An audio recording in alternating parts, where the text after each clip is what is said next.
So hello and welcome back. Apologies that the video did not come on Friday. It started today. I will record it and edit it and push it out today. Crazy week. But what we're going to do in this session, we're going to get the calendar, the teams table, and the matches. And then on the next video, we're going to start putting things together. Before we start, I heard that some of you do not get the data from the 2025 La Liga. I am on a free account and I get it. So it's weird that you don't check that you have the right API key, for the right sports. There are quite a few APIs endpoints on that API service. So maybe you're getting the right API key, the wrong API key. Check with the owner, and if nothing works, just contact me and we'll figure it out. Right? So leave me your email address and then we can chat and see what's going on, because you should have access. If this wouldn't work, I would pick another service. There are other services that give this kind of data. So just let me know. It should work.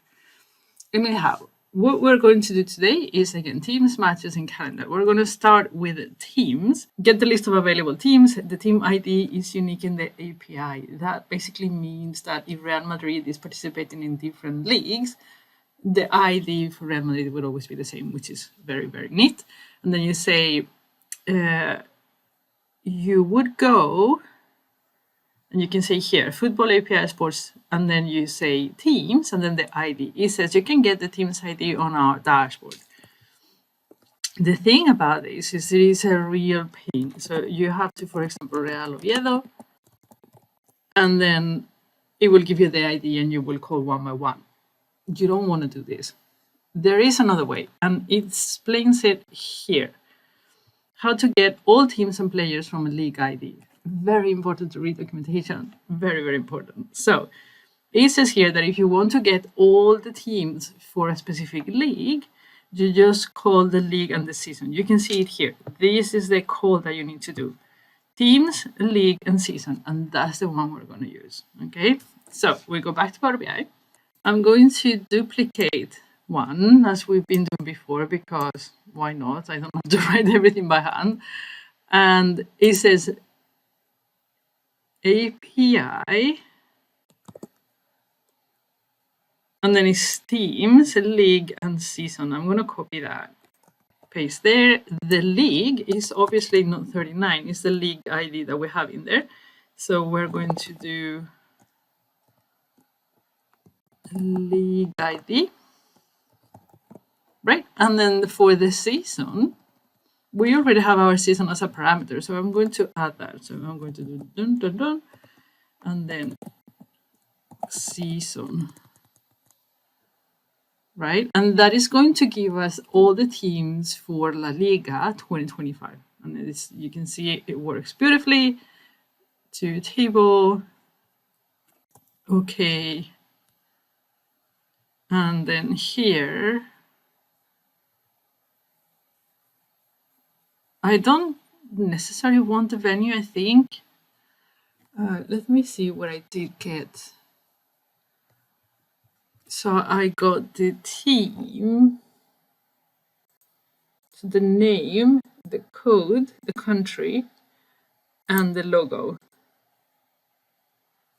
Yeah, that's basically what I got. So I don't need to expand venue.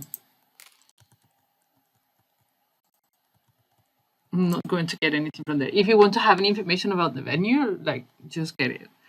Now, I like to change the names in here so I avoid having 1,000 steps. So I'm going to call, so we have name is team, code is team code, country is country, and logo is team flag D. Okay? Great. So then transform Control A and the text data type. That's a great job. Why do it by hand? This is going to be called teams. So there you go. So next up, we're going to get information about the matches. In this API, matches are called fixtures. So you have to go to fixtures and then the fixtures. And that is where you get information about each match, who plays against who, a little bit of statistics, who won, who lost, goals, all that good stuff. So you can have also a time zone parameter, let's say. And then what I'm going to call is fixtures and then league and season, because we want everything for the league. And the actual call in here, fixtures, league and season. So we go back to Power BI, duplicate, get rid of all the stuff, and then instead of leagues,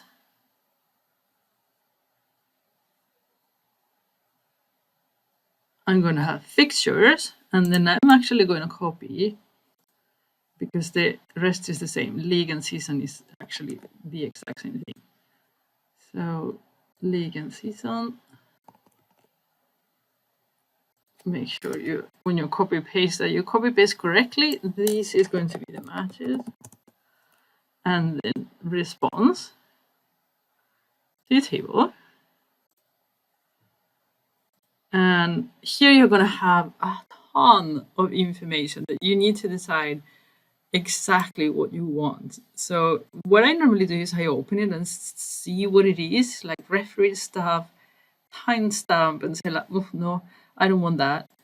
So I delete it and then I get rid of it from here, because I don't want to call anything that I won't use. So if I see like, no, that was not right, and then I go to league, okay, what is in there? I open up everything and I check and I say, which information do I want? And then I keep that. So I'm going to get fixture back, because we're going to get a few things for each. For fixture, I'm going to get time zone,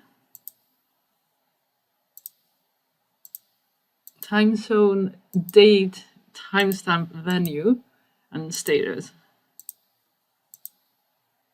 Then I'm going to split these.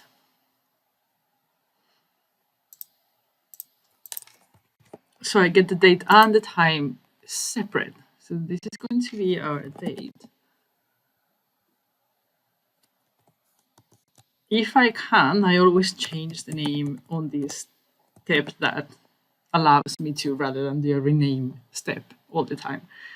Lovely. Then for time, I just want to have, we're going to display this to humans. This is not a good way to do it. So I'm going to extract. You can actually convert it to time, but I prefer to have it in text. So I'm going to extract text first characters, and I'm going to keep the first 5 and leave it as text. Again, you can convert it to time and it would give you the same. I'm not sure why I keep the timestamp. Maybe we will figure it out later.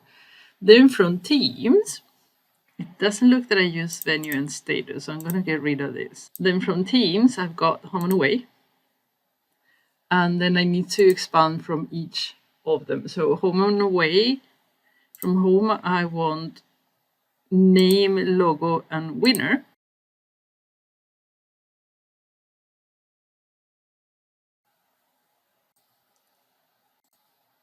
And same from away. Then from goals, I don't think I want to have goals now, actually. So I am going to go here and get rid of goals and score and league. If we need it, we bring it back later. Right, and now I'm going to have a new column, call it match, which is going to be, we're going to need to go back and forth all the time with these, but that's the way it always works. It can be a little bit productive because we know that this we're going to use. So this is what we're going to then display on our table. Okay, so close and apply. And on the next video, we are actually going to start building our dashboard.